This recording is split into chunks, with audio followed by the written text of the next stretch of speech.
आपण बघत आहात एकेपी न्यूज मराठी। आपला आवाज आपली ताकद। सबस्क्राइब करा, शेअर करा, लाईक करा। AKP news Marathi.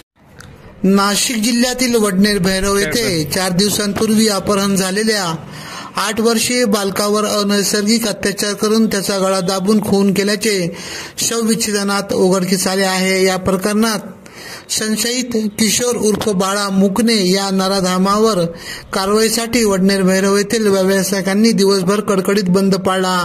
त्याला फाशीची शिक्षा व्हावी अशी एकमुखी मागणी यावेळी करण्यात आली। मृत बालकावर अंत्यसंस्कार झाल्यानंतर शहरातील सोसायटी कॉम्प्लेक्स पासून शनी मंदिरापर्यंत निघालेल्या मूक मोर्चात शेकडो महिला व पुरुष सहभागी झाले होते।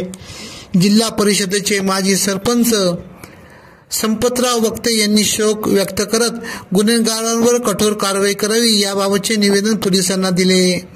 माजी सरपंच सुनील पाचोरकर, उपसरपंच योगेश साळुंके, प्रहारचे गणेश निंबाळकर, पंचायत समितीचे माजी सभापती अमोल भालेराव, बापूसाहेब पाचोरकर, द्राक्ष बागायतदार संघाचे संचालक बापूसाहेब भालेराव, गणेश पाचोरकर, शशिकांत वक्ते, पिंटू तिडके, सुरेश परदेशी, नाना सलादे, विजय वक्ते आदी उपस्थित होते। लहान बालकाचे कुणाशी काहीही घेणे देणे नसताना त्याचा क्रूर पद्धतीने हत्या केली।